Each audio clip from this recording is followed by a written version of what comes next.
Ako po si Police Colonel Eduardo Paderon Acerto, isang pulis na nagserbisyo ng mahaba at tapat para tulungan ng masawata ang illegal na droga sa ating bansa.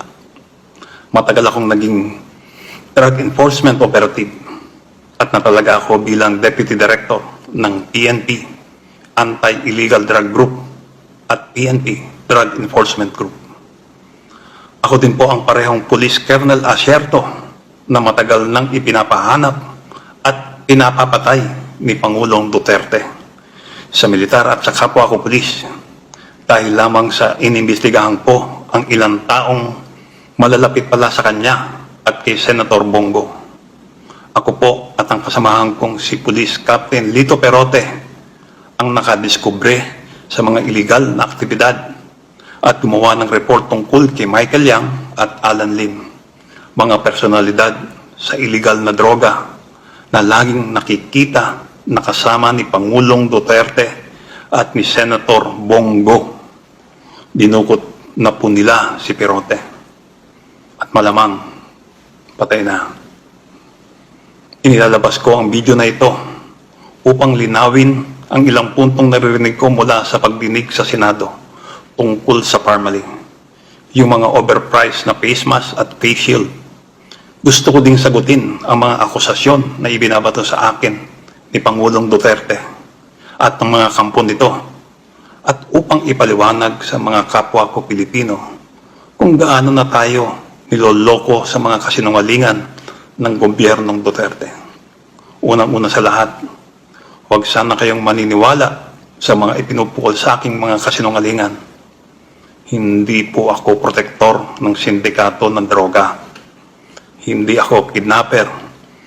Wala akong dinukot at pinaransom ng mga drug personalities, lalo na ng mga Chinese. Hindi ako involved sa pagdukot at pagpatay sa Koreanong si Ji Ik-pyo.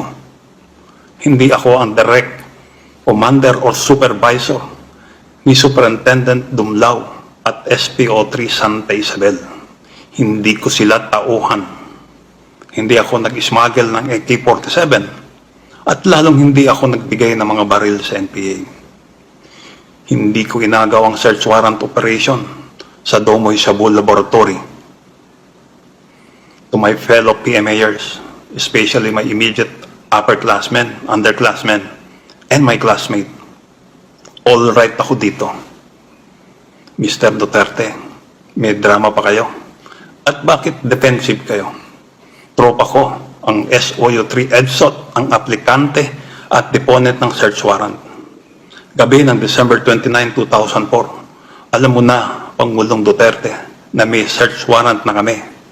Ang utos mo nga ay sunugin ang Shabu Laboratory, pero hindi ako pumayag. Huwag mong itatanggi ito, kasi nagpasabi kami sa iyo bago namin isinagawa yung raid. Pinapapatay mo nga sa mga tao mo yung mga involved dito. Itanong mo kay Las Cañas. Actually, nalulungkot ako kasi lumapit naman ako sa Senado noon upang ilantad ang aking intelligence report. Sayang at hindi na ilantad ang report ko noon. At ako pa ang lumabas na protektor ng droga sa report ng Senate Blue Ribbon. Matatandaan na ibinigay ko din ang aking report dati kina Chief PNP, Senator General Bato de la Rosa, PIDEA Chief Aaron Aquino, at pati kay General Oscar Albayalde. Pero deadma, wala silang ginawa. Binigyan ko din direkta ng kopya ng aking report ang isang grupo ng senior Malacanang officials. Ang tanong, bakit hindi inaksyonan ang aking report? Bakit imbis na imbestigahan ang aking mga sinasabi, ako ang idiniin ninyo? Inutos pa ni Duterte na patayin ako. Kung hindi tinago ang report ko kay Michael Yang at Alan Lim, hindi nangyari ang korupsyon ng Parmalee. Walang nanakaw na pera ng bayan. Hindi nalagay sa panganib ang buhay ng mga healthcare workers natin dahil sa delayed, substandard o expired na face mask at face shield. Baka hindi sana maraming namatay na Pilipino. Napakaswerte nila Michael Yang at Alan Lim. Hindi nila kailangang i-depensa ang sarili nila kasi si Atty. Duterte at mga alipores niya ang abogado at tagapagtanggol nila. Wala po akong planong magtago o tumakas o hindi panindigan ang aking intelligence report. 3 beses po akong umattend sa Senate Blue Ribbon hearing. Nung una, may catheter pa ako noon. Yung pangalawa, late afternoon o sa gabi yun, sa loob ng opisina ni Senator Gordon sa Blue Ribbon, kasama ang aking abogado na si Atty. Rafael Calinisan. Ibinigay ko kay Senator Gordon ang report tungkol kay Michael Yang at Alan Lim. May mga stenographer doon at napakaraming abogado at staff ni Senator Gordon. May hearing na nangyari doon. Nag-vote ako doon. May minutes pa yung hearing na yon. Yung pangatlo, scheduled Blue Ribbon hearing na last kong naatinan noon. Subalit hindi na ako tinanong ni Senator Gordon sa hearing na yon tungkol sa aking report. Sa mga sumunod na hearing, hindi na po ako naka-attend dahil ipinapapatay na ako at ang balak is ambusin ako after ng hearing sa Senado. Nakikiusap po ako kay Senator Gordon at sa Blue Ribbon Committee na isa publiko ang aking intelligence report tungkol kay Michael Yang at Alan Lim. Pati yung mga picture na ibinigay ko sa inyo, isa publiko nyo na din po. Pati yung transcript nung hearing nung inabot ko kay Senator Gordon ang intelligence report kina Michael Yang at Alan Lim. Isa publiko nyo na rin po. Sigurado naman po ngayon, nakikita ninyo na nagsasabi ako ng katotohanan at lumalabas na ang katotohanan. Nakikiusap din ako sa Blue Ribbon Committee na i-revisit ang kanilang rekomendasyon sa kanilang report na kasuhan ako. Inosente po ako dito. Nagtrabaho lang po ako at nag-imbestiga. Hindi po ako yung drug lord. Sina Michael Yang po, si Alan Lim, sila po ang mga drug lord.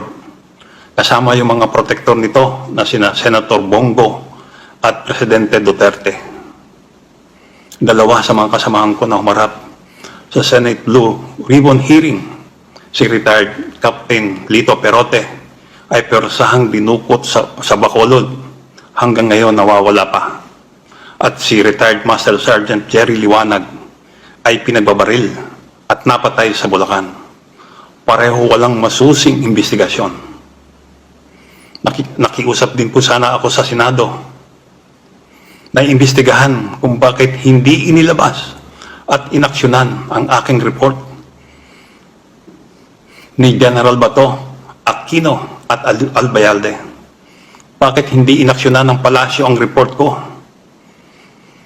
Tuloy po ang paghahanap sa akin para patayin upang itago ang katotohanan. Maaaring mapatay nila ako, pero ang katotohanan ay hinding-hindi mapapatay o maitatago. Nakikiusap po ako sa taong bayan, magising at mamulat na po tayo sa mga kasinungalingan at korupsyon ng gobyernong Duterte. Kapag namulat ka sa totohanan, kasalanan na ang kumikit at walang gawin.